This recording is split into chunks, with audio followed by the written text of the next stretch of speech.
Good morning, everyone. Thank you for joining us today. We are Group 1. We're here today to tell you a little bit more about how we can help the Baltimore County Employees Federal Credit Union increase their millennial market share. My name is Francia Blanco. I'm Alexis Harder. I'm Ladio Conde. I'm Joey Gallo. I'm Lane Wisdom. I'm James Fox. So thank you all very much. I'm going to go ahead and pass the floor along to Alexis Harder, and she's going to get us started. Good morning. So the first question that we have for you all is, do millennials trust you? While a lot of banks base their marketing strategies around this idea that millennials are solely into these technological advances, that is a common misconception. In doing research on millennials, we actually found that they prefer to be advised rather than being sold on a specific product. So essentially being information guided and not product guided. And while most of us know banks are known for selling things, whether that be mortgages, auto loans, credit cards, what have you, that's not the goal for reaching millennials.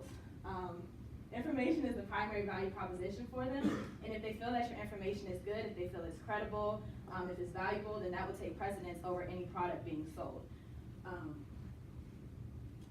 And another thing that we found is that cash still rules. So again, that common misconception about them being technologically or into just technology. 80% of millennials still use cash, and 64 millennials use cash most of the time. And they're also 5 times more likely to use cash for their payments as opposed to a mobile app. All right, thank you, Alexis.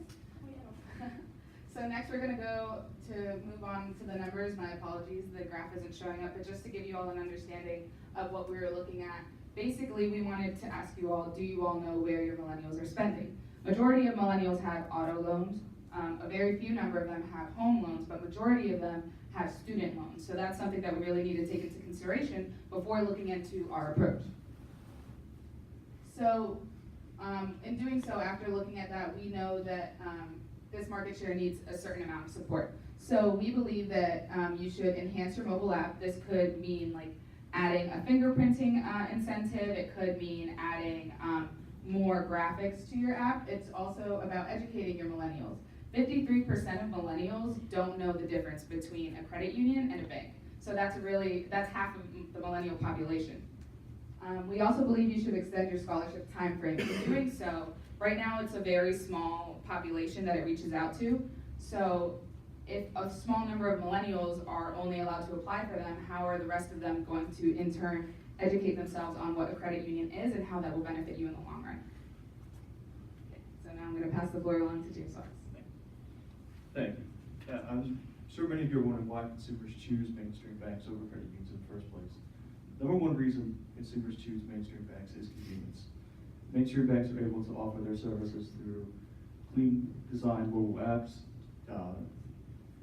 convenient number of ATMs. On my way to Towson this morning, I passed a number of ATMs through Bank of America, PNC Bank, and just to name a few. Another thing that draws consumers into mainstream banks is the marketing campaign that mainstream banks employ. Like for instance, in this area, M&T Bank is synonymous with the Baltimore Ravens because the naming rights to the stadium and everything. So millennials and consumers overall see that the Ravens endorse a bank like M&T Bank. They say, okay, this must be a good place to do business with if my favorite sports team endorses this bank.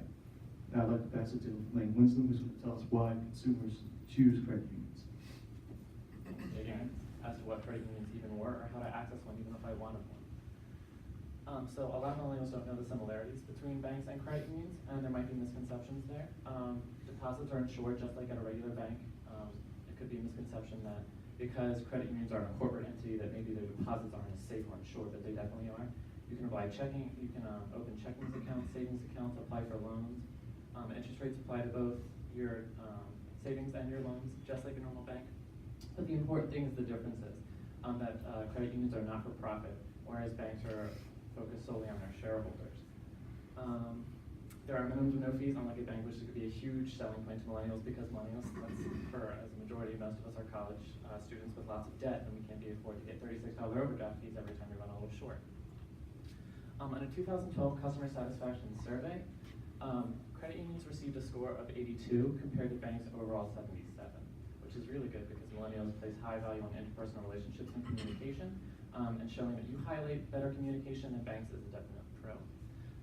And a way to resolve the ambiguity surrounding credit unions would be partner with local libraries.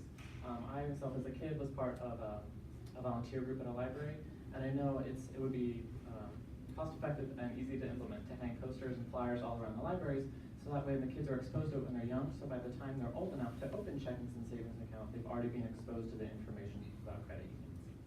Thanks. All right, so in doing my research, I was looking for how you guys represent yourself on your online presence, and the biggest factor was your website.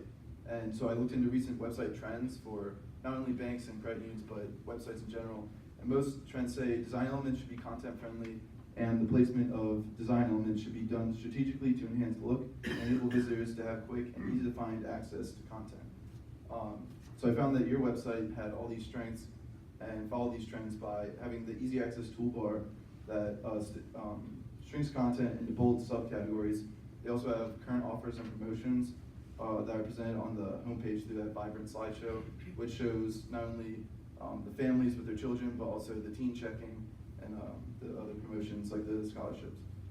They also have all content is condensed into the quick and specific points on each, so through each subcategory, it goes into more detail so people aren't overwhelmed at their first glance on the homepage with all their information.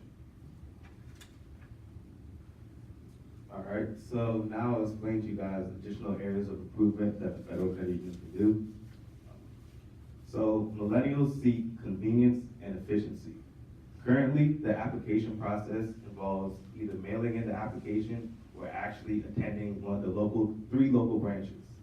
Allowing the application to be done online will increase the efficiency and will allow more millennials to join the federal credit union faster.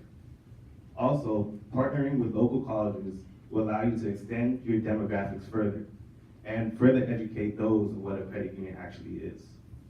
Another problem that the federal credit union is having is that the Baltimore County actually stretches all the way up to the Pennsylvania-Maryland line. Opening up an additional branch will increase the convenience for those who may live all the way up there. This will further allow it to be more convenient for them to attend these 3 local branches or an additional branch rather than driving many miles to reach them. That's all we have for you all today. Do you all have any questions? Thank you very much. Okay, thank you.